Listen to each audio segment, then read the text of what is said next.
రక్షణ. ఏమిటి రక్షణ? అదేమైనా కవచమా లేక సరిహద్దా? ఈ రక్షణ మరో విధమైంది. మన రక్షణ మన తల్లిదండ్రులు, మన మిత్రులు, ఈ సమాజం, బంధుగణం, మన శుభాన్ని కోరుకునేవారు, వీరంతా మనకు ఏదో ఒక విధంగా తగిన సంరక్షణ కల్పిస్తారు, కవచంగా ఉంటారు ఏదో ఒక రూపంలో. చెప్పాలంటే మన పరాక్రమం గాని, మనసులోని వీరత్వానికి గాని, మన సాహసానికి గాని ఈ రక్షణే అన్నిటికంటే పెద్ద ఆటంకమవుతుంది.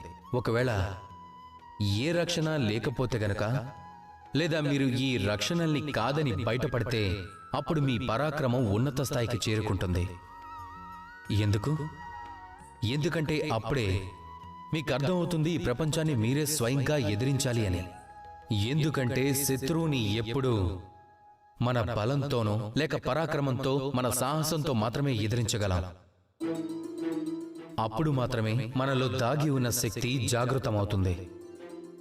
ఆ శక్తి ఇక్కడే దాగుంటుంది. మీరు దానిని గుర్తించాలంతే, జాగృతం చెయ్యాలి అంతే.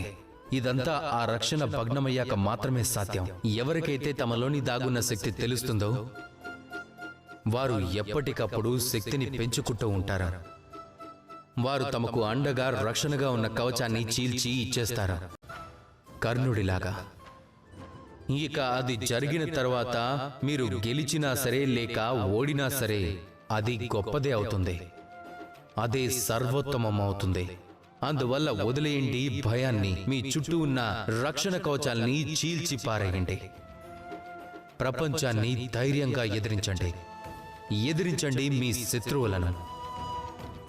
పరాక్రమం అనే అంకురం పైకి రావడం కోసం విత్తనానికి పైనుండే కవచాన్ని పగలగొట్టడం చాలా అవసరం. రండి నాతో కలిసి ప్రేమగా పలకండి, రాధాకృష్ణ.